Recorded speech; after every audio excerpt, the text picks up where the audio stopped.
चलिए आज जो साउंड हम लोग चैप्टर शुरू करने वाले हैं साउंड, वो आगामी आने वाले एग्जाम के लिए काफी इंपॉर्टेंट है। चाहे वो बीपीएससी हो या हम लोग का जीडी हो या बिहार एसएससी हो या बिहार सचिवालय, बिहार दरोगा या रेलवे, आरपीएफ, कोई भी एग्जाम हो, एलडीसी, यूडीसी, सब में साइंस से जुड़ा हुआ क्वेश्चन बहुत पूछता है। और उसमें से one of the most important chapter जो है आपका, वो है आपका साउंड।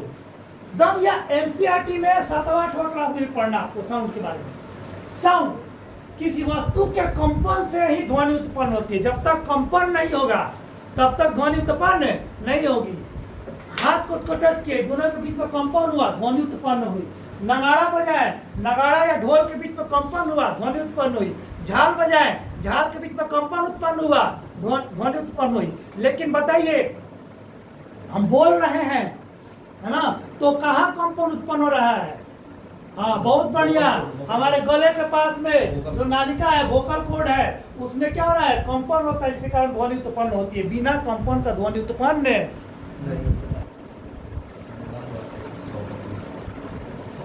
ध्वनि की संरचना, संचरण, ठीक है, अंग्रेजी में क्या बोलते हैं? ट्रांसमिशन। जो इंग्लिश मीडियम वाले उनके लिए किसी भी पदार्थ के कणों के दोलन के द्वारा होता है। कंपन करेगा, दोलन करेगा, तब होता है, ठीक है।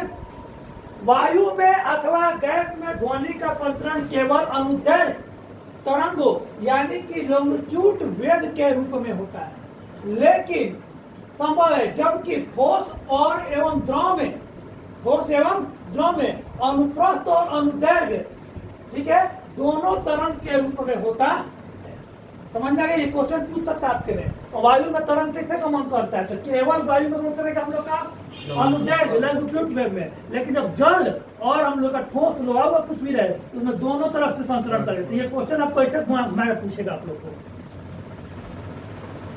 ध्वनि के चाल पर अनेक चीज इफेक्ट डालते हैं। इससे क्वेश्चन बहुत ज्यादा घुमाता है, और घुमाता नहीं है, दिमाग खराब कर देता है। इसमें दिमाग खराब कर देगा। इसलिए एक चीज को हम लोग पॉइंट वाइज रखे हुए हैं, क्या कि आपको अच्छा से पढ़िए। ये नहीं कि वन लाइनर लूसेंट की तरह नहीं, लूसेंट और स्पीड की तरह वन लाइनर पढ़े ऊपर पर चल दिए। देखो, एक चीज को समझते हैं हम लूसेंट को खराब नहीं कर रहे हैं। सब किताब का वो बाप है, लेकिन उसको दो वन लाइनर दिया है। वन लाइनर डेढ़ पढ़ोगे तो कॉन्सेप्ट क्लियर याद नहीं हो पाएगा ना। हाँ, पहले कॉन्सेप्ट क्लियर कर लो, और लूसेंट को बस रिवीजन के लिए आपको रखना है।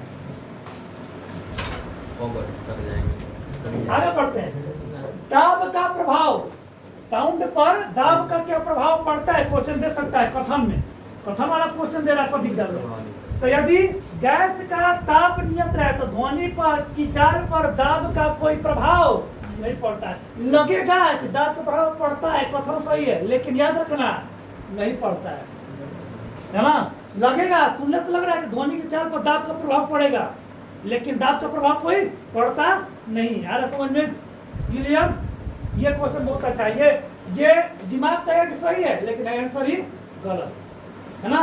हम लोग का दाब का कोई प्रभाव, लेकिन वहाँ पे गैस का जो ताप बोला है वो नियत रहे, मतलब कांस्टेंट रहे। अगर बदल दिया जाए तो ताप है। आगे पढ़ेंगे ताप का प्रभाव। दूसरा सब पॉइंट लिखे हुए एकदम पॉइंट तो पॉइंट मेहनत किया आप लोग के लिए, घंटों मेहनत होकर एक और स्लाइड बनता है आपके लिए। अब ताप जैसे पूछे, ताप का क्या प्रभाव पड़ेगा? ताप घट जाए, बढ़ जाए, तब क्या होगा? है ना, इफेक्ट ऑफ टेम्परेचर। ये किसी गैस के में ध्वनि की चाल गैस के परम ताप के वर्गमूल के अनुक्रमानुपाती होता है। यानी बढ़ाओ तो ताप बढ़ेगा तो बढ़ेगा, और ताप घटेगा तो घटेगा। यानी 1 डिग्री सेल्सियस ताप के बढ़ने पर, 1 डिग्री ताप के बढ़ने पर 0.6 मीटर प्रति सेकंड चाल ध्वनि की बढ़ जाती है। आर समझ में? ध्वनि की चाल क्या होती है हम लोग की? बढ़ जाती है। ताप के बढ़ने पर ध्वनि की चाल बढ़ती है, यानी अनुक्रमानुपाती होता है। समझ में गया? कोई दिक्कत? ये सब कॉन्सेप्ट वाला क्वेश्चन है, आपको पूछेगा कॉन्सेप्ट से। ये भी क्वेश्चन पूछ सकता है 1 डिग्री तापमान बढ़ने पर कितना मीटर होकर चाल बढ़ जाएगा? तो 0.61 मीटर प्रति सेकेंड। Is it clear? अगला है वायु की गति का पे क्या प्रभाव पड़ेगा साउंड पे, है ना।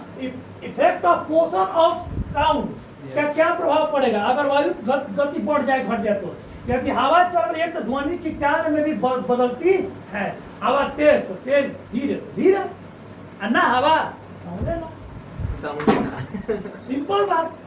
कान पकड़े जब कोई हवा ही नहीं है तो कोई साउंड नहीं है, तेज हवा तेज साउंड, है ना? बोलने पर सुनाई देता है। जाना दोपहरिया में लूप बहता हवा तेज चलेगा, और गाँव में ट्रैक्टर चल रहा हो, पूरे गाँव में सुनाएगा, पूरा दूर तक सुनाता है। और लगल का तो स्पीकर पर लगल है ना, भोंपू, और कितना दूर तक सुनाता है। और चल रहा है कहाँ पे?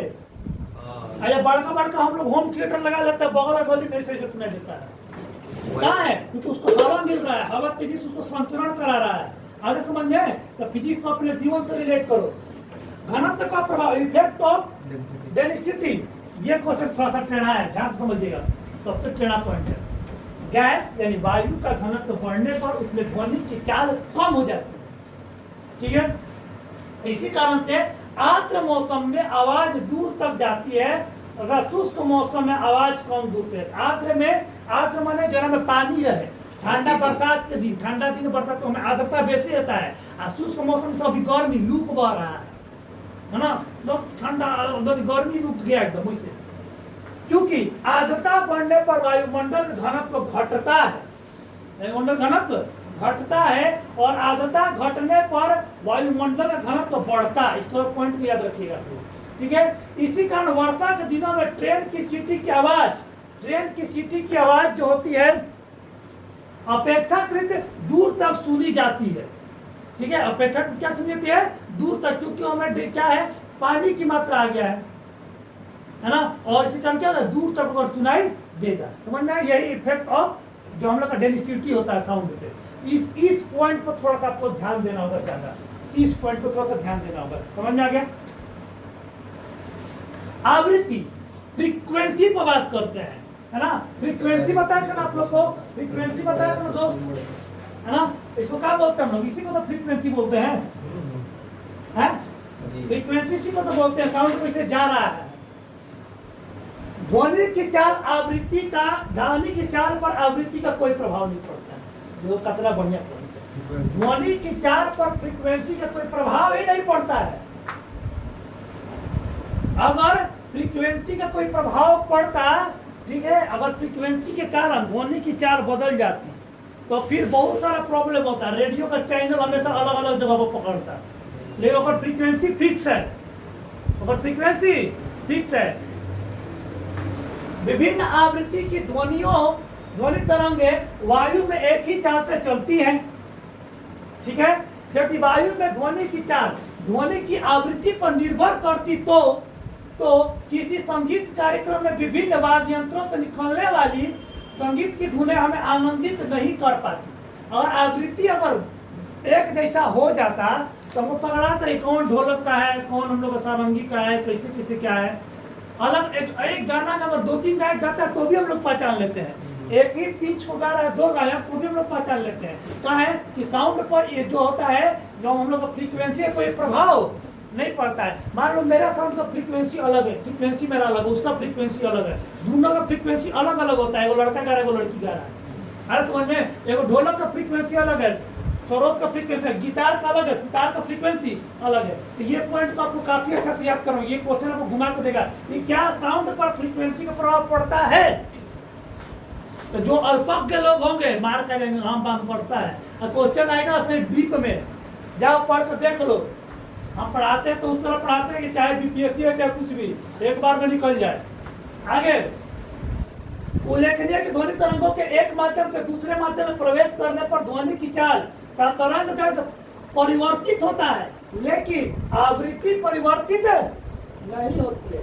एक माध्यम से दूसरे माध्यम में यदि ध्वनि जा रही है, ये भी क्वेश्चन बहुत इंपॉर्टेंट है, ये VBI है। तो एक माध्यम से दूसरे माध्यम में अगर ध्वनि जा रही है, ठीक है, तो का परिवर्तित हो जाएगा, चाल परिवर्तित हो जाएगा, तरंग दैर्घ्य परिवर्तित हो जाएगा, लेकिन आवृत्ति परिवर्तित नहीं होगा। आवृत्ति परिवर्तित नहीं होगा। आ रहा समझ में? आवृत्ति परिवर्तित नहीं होगा।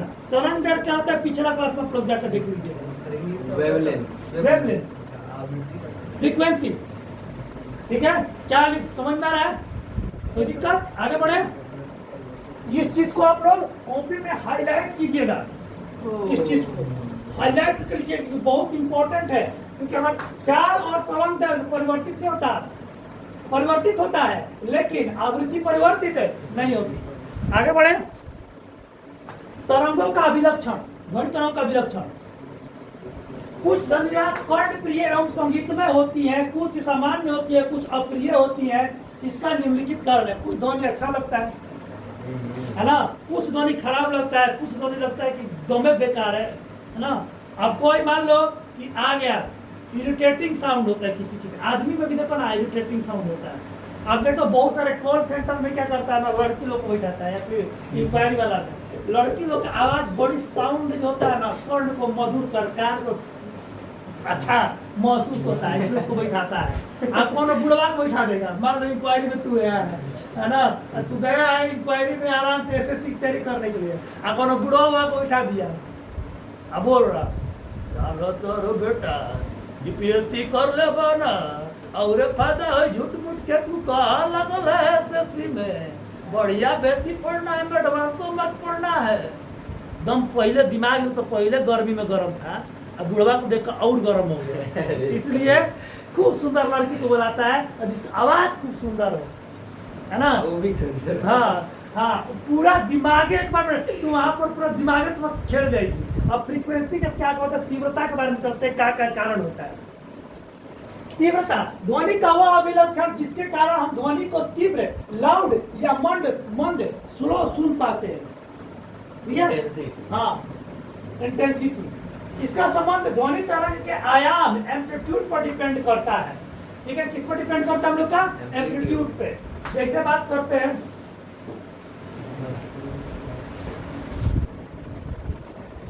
हरियाणा आयाम हो गया जी, यहाँ से यहाँ तक, इस पर डिपेंड करता है, एम्पलीट्यूड पर डिपेंड करता है।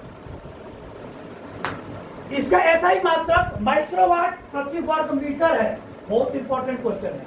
और व्यवहारिक मात्रक क्या इसका, बेल है। मेन आपको ये पूछेगा, बेल जो है आपका, बेल ज्ञातव्य है कि बेल के 10वें भाग को हम लोग डेसिबल कहते हैं। क्या कहते हैं हम लोग, बेल के 10वां भाग को क्या कहते हैं, डेसिबल। और बेल 10 रुपया है तो 1 रुपये का होगा, डेसिबल होगा। आ समझिए तो डेसिबल वर्ड को हम लोग बहुत सुने हैं, बेल वर्ड को। इसका यूनिट है सर। हाँ, 10 बेल बराबर 1 डेसिबल। हाँ, आगे चलते हैं। 10वां भाग में नहीं, 10 बेल बराबर 1 डेसिबल नहीं है, 10 डेसिबल बराबर 1 बेल हो जाएगा, है ना, समझना ना। 10वां भाग कर रहा है। ध्वनि की तीव्रता स्रोत से श्रोता की दूरी के वर्ग के अनुक्रमानुपाती होता है, यदि बीच के माध्यम में अवशोषक व परावर्तक शून्य होते। इसके अलावा ध्वनि की तीव्रता ध्वनि के आयाम व ध्वनि के आवृत्ति के अनुक्रमानुपाती होता है। तो ये सब चीज आपको रटने वाला है, ये वन लाइनर है, सब आपको रटना होगा। अब एक जो क्वेश्चन आपको पूछेगा, वन लाइनर में क्वेश्चन पूछता है कि कितना डेसिबल की ध्वनि हमारे लिए सही होता है, कितना डेसिबल की ध्वनि हमारे लिए सही होता है। तो 45 डेसिबल तक की ध्वनि हमारे लिए नॉर्मल ध्वनि होता है, बात कर रहे हैं 75 डेसिबल की अगर ध्वनि रहेगा तो उसको हमारे लिए शोर माना जाएगा, हानिकारक माना जाएगा। और 75 डेसिबल की ध्वनि क्या मानते हैं, हानिकारक मानते हैं। अब 85 डेसिबल की ध्वनि तो उसको शोर मानते हैं। और डीजे हुए जो हो गया ना, नॉइस पोल्यूशन, हो ना, नॉइस पोल्यूशन का तौर आ जाएगा, वो 85 डेसिबल से ज्यादा का साउंड करता है, ठीक है। हमको लगता है वो 100 पार कर देता है वो, है ना, ठीक है। आगे हम पढ़ाएंगे क्या कितना डेसिबल कर रहा है। तो ये क्या करता है, काफी ही हम लोग का ज्यादा काउंट करता है। और याद रखना कि सामान्य बातचीत कितना डेसिबल करते हैं, हमेशा एग्जाम में पूछता है। तो 45 से 50 ये अप्रोक्स याद रखिएगा, है ना। अब ध्वनि का गुण और डिपेंड है, पिच। पिच यानी कि सुर, कोई सुरीला होता है और कोई मेरी तरह मोटा और भद्दा आवाज वाला होता है ना। कोई अलका याग्निक की तरह पतला गाता है, कोई अमिताभ बच्चन की तरह मोटा गाता है। ये पिच पर डिपेंड करता है, किस पर डिपेंड करता है हम लोग का, पिच पे। सुर ध्वनि का वह अभिलक्षण है जिसके कारण ध्वनि मोटा या तीक्ष्ण, पतला सुना जाए। बच्चा का ध्वनि क्या होता है, काफी तीक्ष्ण होता है। लड़की लोग का ध्वनि क्या होता है, काफी तीक्ष्ण होता है। सुर जिसका तारत्व भी कहा जाता है, आवृत्ति पर निर्भर करती है। सुर किस पर डिपेंड करता है हम लोग का, तो सुर, ठीक है।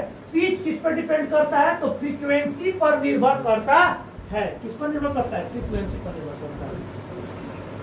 जब ध्वनि की आवृत्ति बढ़ती है, फ्रीक्वेंसी बढ़ती है, तो ध्वनि का तारतम्य और सुर भी बढ़ जाता है, सुर क्या होता है बढ़ जाता है। अतः पतली एवं तीक्ष्ण ध्वनि होते हैं। देख रहा है फ्रीक्वेंसी बेसी, लड़की का आवाज वैसे होता है पतला पतला पतला पतला वाला तेज देखा। अच्छा भूता फिल्म में देखता है ना डरवावत ना। अच्छा भूत को चिल्लाते कभी देखा तू लोग? भूता फिल्म हम अपना देख लिए, चुड़ैल चिल्लाती है चुड़ैल, और चुड़ैल का होती है लड़की लड़की।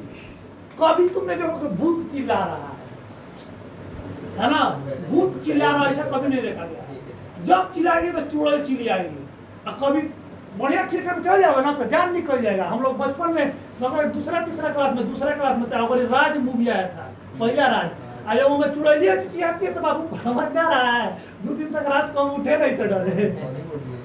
आगे बढ़ता पर उतना दिमाग नहीं था, बड़ी डर लगता था। छोटा बच्चा कितना दिमाग लगता है सही में चुड़ैल होती है, वही वो करती है।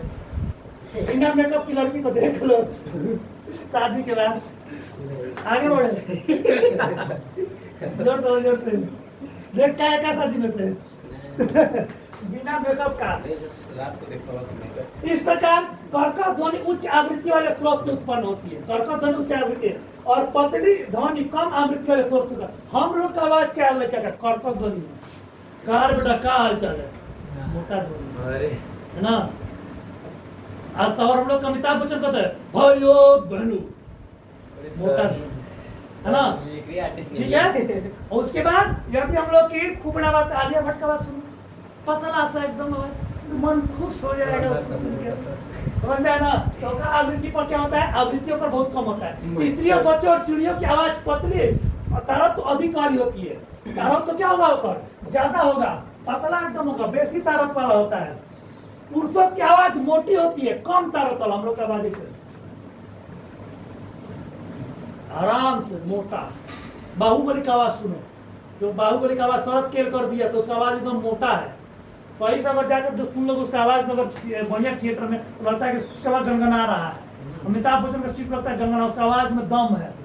वही अगर टाइगर तरफ बोलता है तो लग रहा है कि बीच वाला कौन बोल रहा है आवाज है। आगे बढ़े। पुरुषों की आवाज मोटी होती है और तारत तो क्या होता है? कम होता है। आगे बढ़े। मच्छरों की भनभनाहट, तारत तो क्या होता है? वो कम होगा, आराम करता है, कान को बोलता है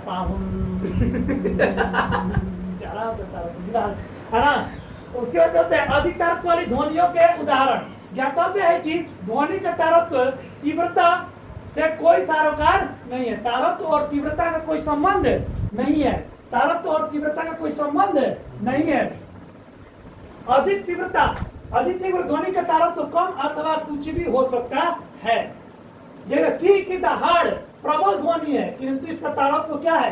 कम है। देख रहे हो, शेर का दहाड़ बहुत है लेकिन तारत्व कम है। इसका तारत्व क्या है? कम है। ये क्वेश्चन आपको एग्जाम में पूछ सकता है।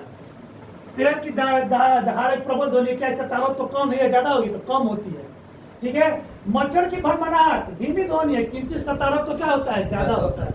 झनझना कर रख देगा, आई धड़धड़ा कर रख देगा। दोनों साउंड में अंतर होता है। गुणता, ध्वनि का अगला गुण है क्वालिटी। दो क्वालिटी और टिम्बर है ना।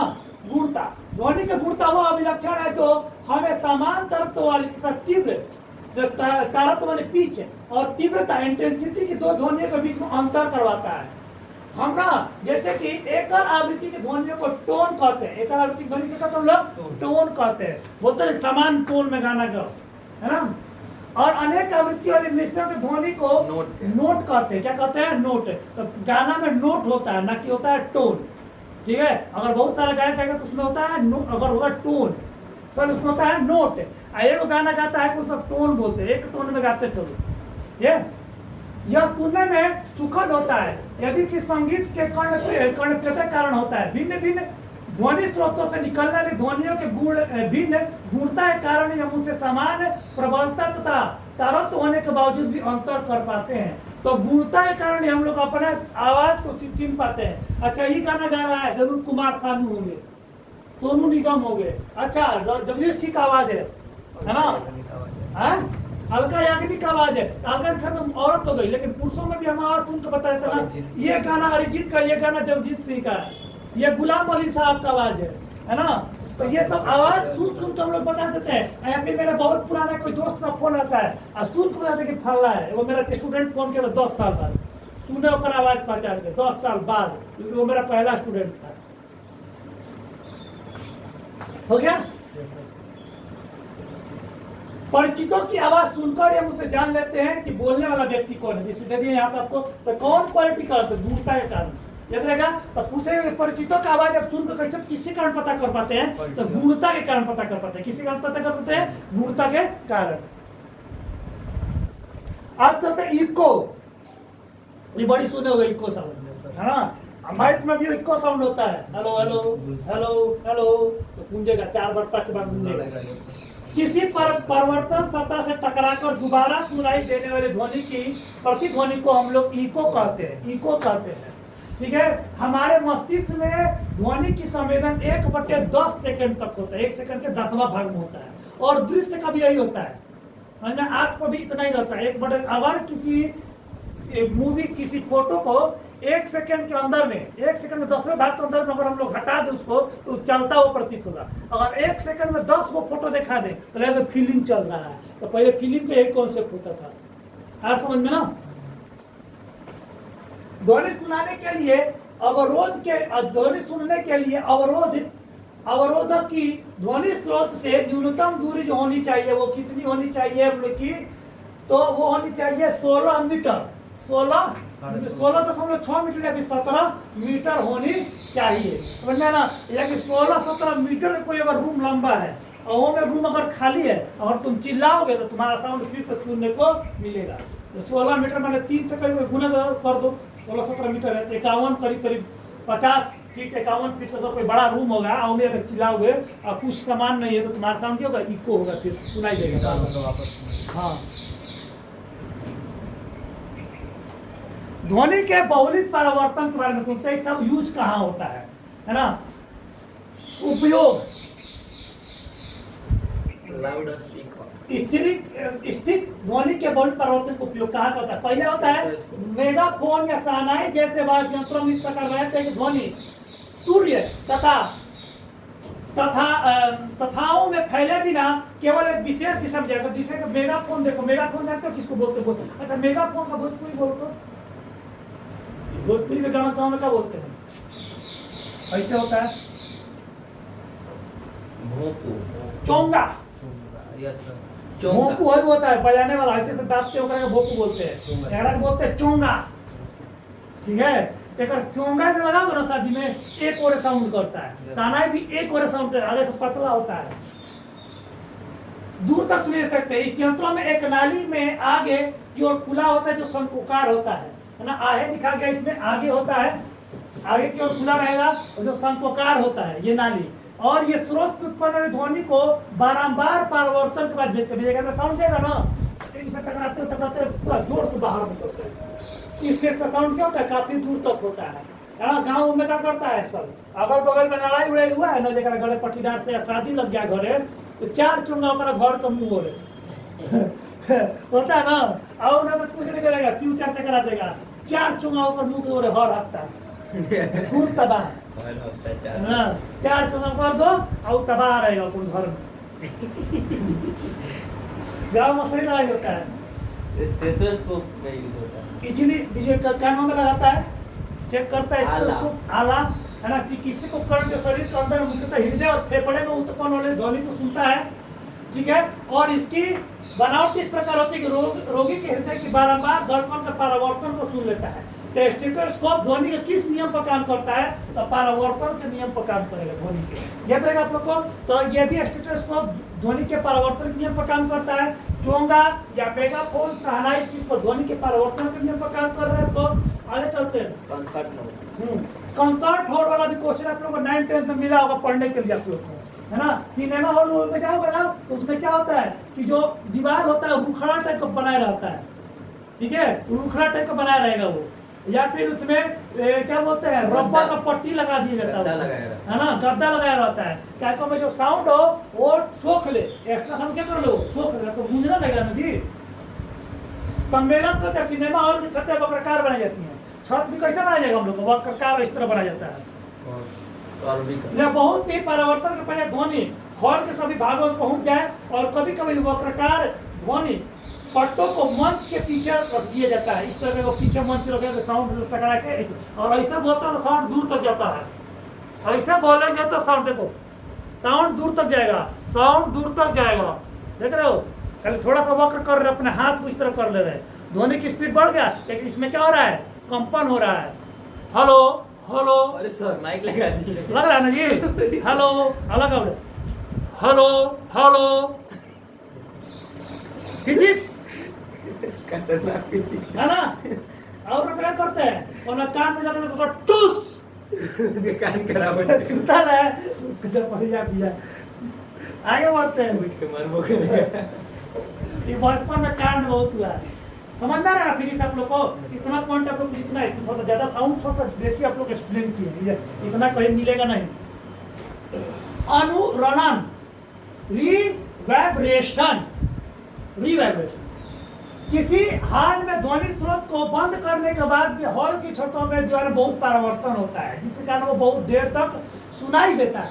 यही थोड़ा देर पहले आप लोग को बताया अनुरणन के बारे में, है ना। साउंड बार बार इको होते रहता है, इसलिए क्या रहता है, कपड़ा उपड़ा लगा दिया जाता है, ठीक है। तो बोले कि जो कॉन्सर्ट हॉल में या सिनेमा हॉल में जो साउंड बार बार सुनाई देता है, तो ध्वनि के किस गुण के कारण सुनाई देता है, तो होता है अनुरणन के कारण होता है, ठीक है। रिवाइब्रेशन, बार बार वाइब्रेशन हो रहा है, ठीक है। इसलिए सिनेमा हॉल में दीवार को, छत को इस तरह बनाया कि साउंड को सोख लेता है, बढ़िया सिनेमा हॉल जब तो हारा वाला मेरा आरो में सर किया है और सिनेमा हॉल के नाम पर कलंक है, जहाँ में बढ़िया दे में माइक में चारों खटमा लेकर आओगे, नहीं तो कमर दर्द नहीं लेके आओगे। कमर दर्द छोड़ो भाई, पाँच खटमा लगा तो रखते देह में, अरे सर है ना।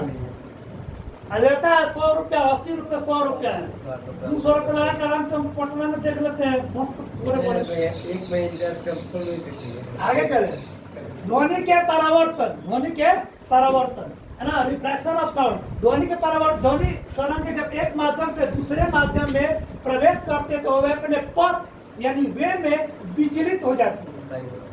अब साउंड पानी में जाएगा ना, अपने मार्ग से विचलित हो जाएगा।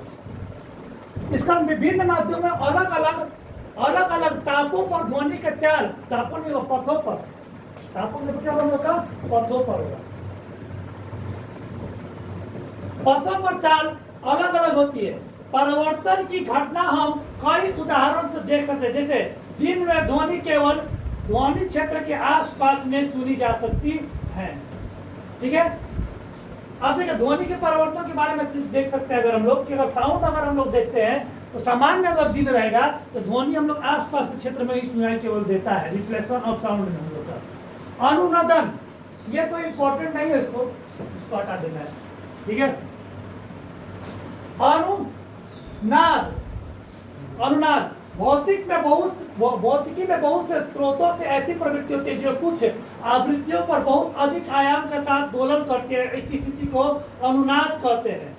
और अनुनाद बहुत ज्यादा फ्रीक्वेंसी करेगा वो, एक तरह से अनुनाद का अंग्रेजी होता है रिजोनेंस बोलते हैं इसको। और रेडियो किसके सिद्धांत पर कार्य करता है, ये क्वेश्चन आपको एग्जाम में पूछेगा। रेडियो अनुनाद के सिद्धांत पर कार्य करता है, किस सिद्धांत पर कार्य करता है, अनुनाद के सिद्धांत पर कार्य करता है, बहुत इंपॉर्टेंट क्वेश्चन है। आगे चलते हैं, ये सब हो गया। आप कुछ छोटा छोटा पॉइंट देखते हैं जो ध्वनि से जुड़ा है। मैक संख्या, एग्जाम में पूछता है मैक संख्या किसे करते हैं, किसी माध्यम में किसी ध्वनि की चाल तथा ध्वनि की चाल के अनुपात को उस वस्तु की उस माध्यम में मैक संख्या कहते हैं। यानी मैक संख्या क्या होता है हम लोग का, मैक संख्या बराबर क्या होता है, ये बटा में आ जाएगा लिखने में से। मैक संख्या बराबर क्या होता है हम लोग का, ये बाटा में ले लो, किसी माध्यम में वस्तु की चाल, मैक संख्या बराबर इस माध्यम में वस्तु की चाल, थोड़ा सा गड़बड़ हो गया, देखना पड़ेगा यहाँ। जब पढ़िए, किसी माध्यम में किसी वस्तु की चाल तथा ध्वनि की चाल के अनुपात को, माध्यम में वस्तु की चाल और ध्वनि के चाल के चाल को कि अनुपात को क्या कहते हैं हम लोग? मैक संख्या कहते हैं। क्या कहते हैं हम लोग? मैक संख्या कहते हैं। समझ में आप लोग को?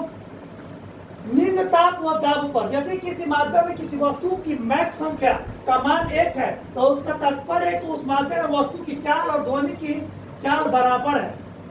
मैक संख्या 2 होने का तात्पर्य उस माध्यम में वस्तु और ध्वनि की चाल से दुगुनी चाल से गति करती है। वायुयान की गति को प्राय मैक संख्या से प्रदर्शित करते हैं। देखो मैक संख्या का मतलब तुम समझ लो, हाथना नहीं रटना है। मैक संख्या का रटने के लिए हम तो भाई हमको कुछ डिटेल पढ़ाना है, जो लोग ऑनलाइन भी है शॉर्ट बताएं तो दिक्कत हो जाएगा। देखो ध्वनि के वनस्पत में ध्वनि की चाल से तो चाल कितना ज्यादा है उसको क्या कहते हैं? मैक संख्या कहते हैं। सिंपल एग्जांपल के लिए समझ लो कि तुम एग्जांपल के लिए समझिए, ठीक है? 331 332 किलोमीटर पर सेकंड यूज कर सकते हैं। मान लो कि तोर हवाई जहाज जो है ना वो चल रहा है 15 किलोमीटर पर घंटा। एग्जांपल समझिए, सिंपल कटाने वाला। और एक हम लोग का हवा का जो ध्वनि की चाल ओरिजिनल जो है वो है 5 किलोमीटर पर घंटा। एग्जांपल दे रहे हैं, ध्वनि चाल 5 किलोमीटर पर घंटा नहीं होती है, ठीक है, पर घंटा। अगर इसको कटा जाए तो पंक्ति आई 15, एक मान जो होगा 3 मैक संख्या, मानी ध्वनि से तिगुना चल रहा है हवाई जहाज। आ रहा समझ में? ध्वनि से तिगुना चल रहा है तो मैक संख्या के द्वारा क्या होता है? वायुयान की जो हम लोग का गया या रॉकेट की तीव्रता को मापते हैं। अब समझ जाएगा ना? मैक संख्या का आप लोग मार लो क्वेश्चन, यानी उसी माध्यम में ध्वनि की चाल है ना। अब बटे में हम लोग क्या लगा कि इसकी माध्यम में जो ध्वनि की वस्तु की चाल कितनी है हम लोग में देखो मैक संख्या लिख रहे हैं तो कुछ नहीं करना है, इतना मत लिखो बात है। मैक संख्या एक मिनट वीडियो को थोड़ा रुकिए, उजला वाला बटन। चलिए मैक संख्या को अगर इतना नहीं समझ में आ रहा है तो मैक संख्या के बारे में यही समझिए हम लोग कि वस्तु की चाल, मैक संख्या बराबर क्या होता है? वस्तु की चाल, वस्तु की चाल अब बटा में ध्वनि की चाल। बस यही फॉर्मूला है मैक संख्या का, वस्तु की चाल बटे में ध्वनि की चाल। बाकी हाथना राम कहानी कुछ नहीं रटना है, हमको लिखवाना था नोट्स में लिखवा दिए हैं, ठीक है, लेकिन इतना राम कहानी आपको रटना नहीं है। आगे बढ़े, या तो पीपीटी से नहीं पढ़ाएंगे तो हाथना पढ़ाने में समझ में आ रहा है। छोटे को क्लास लग जाएगा आप लोग को, तेजी से कंप्लीट भी करना है हम लोग को। अब प्रघाती तरंगे बहुत इंपॉर्टेंट क्वेश्चन है, साउंड मूवी सब इसमें पढ़ेंगे। शॉक देता है, शॉक वेव है ना। यदि किसी माध्यम में गतिमान वस्तु के लिए मैक संख्या का मान 1 से अधिक होता है तो गतिमान वस्तु यानी बंदूक की गोली, जेट वायुयान, रॉकेट आदि के पीछे माध्यम में एक शंक्वाकार विक्षोभ पैदा होता है, साउंड का विक्षोभ पैदा होगा। आगे बढ़ते जाएगा, ठीक है। इस शंक्वाकार विक्षोभ को प्रघाती तरंग कहते हैं। क्या कहते हैं हम लोग? प्रघाती तरंग कहते हैं, जिसको शॉक वेव कहते हैं। इसमें अत्यधिक ऊर्जा निहित होती है तथा इससे अत्यंत ही तीव्र ध्वनि यानी कि नॉइस उत्पन्न होती है। यह तरंगें ऊंचे भवनों इत्यादि के लिए विनाशकारी होती है। यदि मैक संख्या का मान 1 से अधिक है तो गतिमान वस्तु की चाल पराध्वनि वो 5 से, देखो यहाँ पर इस चीज को रटना होगा, 1 से अधिक होगा, 1 से अधिक होगा तो उसके साउंड क्या बोलते हैं? पाराध्वनिक बोलते हैं। क्या बोलते हैं हम लोग? पाराध्वनिक। अब 5 से अधिक होगा तो हाइपरसोनिक बोलते हैं। क्या बोलते हैं? हाइपरसोनिक बोलते हैं। सुपरसोनिक, हाइपरसोनिक, वो हाइपरसोनिक विमान नामकरण इसी आधार पर हुआ है। सुपरसोनिक विमान, हाइपरसोनिक विमान तो साउंड से 5 गुना, 10 गुना, 7 गुना तेज चलता है। समझ में आ रहा है ना? 2000 किलोमीटर पर घंटा ऐसे मानो सर बंद हो गया सर, वो पहले चलता था। कौन बोल गया? जेट वाली यार क्या करती है? 2000 किलोमीटर स्पीड वाला चलता है अभी। अरे 2000 में 2000 तो मालूम नहीं कि 2000 किलोमीटर, लेकिन हाइपरसोनिक विमान है ना जी, 1500 से ऊपर का, तभी तो उसको हाइपरसोनिक विमान कह रहा है। अभी पहले चलता था, अभी भी चलता है, क्या नहीं चलता है? सामान्य उपयोग में नहीं होगा। आज मान लो कि तुमको जंग में जो चाहिए वायुयान, लड़ाई के लिए बैलगाड़ी लेके जाओगे, मिसाइल मार दिया, वायुयान कहते 250-300 किलोमीटर पर घंटा, 2500-3000 किलोमीटर पर घंटा की स्पीड से जाए, 4000 किलोमीटर पर घंटा के हिसाब से जाए और मार के सीधे चल आए, कैमरामैन ऐसा चाहिए हम लोग को वाली सुपरसोनिक होता है। ठीक है, यदि मैक संख्या का मान 1 से कम हो तो वस्तु की चाल को ध्वनिक चाल कहते हैं। इस प्रकार की प्रगाती तरंगों का संबंध वायुदाब में परिवर्तन के कारण वह तीक्ष्ण प्रबलता के कारण उत्पन्न होती है। इसे ध्वनि बूम कहते हैं। क्या कहते हैं हम लोग? ध्वनि बूम। प्रगाती तरंग क्या कहते हैं? ध्वनि बूम कहते हैं। कई बार इससे खिड़कियों के शीशे चटक जाते हैं। समुद्र के में कभी कभी मोटर बहुत अत्यधिक गति से जब चलता है तो उससे भी क्या होता है? ध्वनि बूम पैदा होता है ना। ध्वनि बूम जो मैक जो आपको बोले ना हाइपरसोनिक साउंड, ध्वनि बूम, जिसके कारण क्या होता है? बहुत ज्यादा क्षति होती है। यहाँ पे तो अभी बताए थे दिन आप लोग क्लास में भी ऑफलाइन में कि एक वेब सीरीज आया था आपको असुर 2 में ना ध्वनि बूम के बारे में दिख रहा था आपको कि सब लोग को बोलता है एयर टाइम में बम फोड़ेंगे, सब लोग बम खोज रहा है। अब बम क्या था? साउंड बम था वो, है ना, साउंड बम था वो, समझ में ना। तो ये भी साउंड भी क्या हो सकता है? बम की तरह खतरनाक हो सकता है। बुरा ये तो शीशा तोड़ सकता है, घर तक को तोड़ सकता है अगर ज्यादा प्रगाती तरंगे हो गई तो। इस प्रकार हमने पूरा का पूरा साउंड को एक क्लास में पढ़ा दिया और तरंग चैप्टर जो साउंड से जुड़ा हुआ था ये कंप्लीट हो गया। और साउंड से जुड़ा एक भी क्वेश्चन आपको छूटने वाला नहीं है। अब इसका ऑब्जेक्टिव हम आपको कल या परसों आपको हम करवा देंगे, यह आपके लिए काफी इंपॉर्टेंट होगा। आशा करते हैं आप लोग को काफी पसंद आया होगा।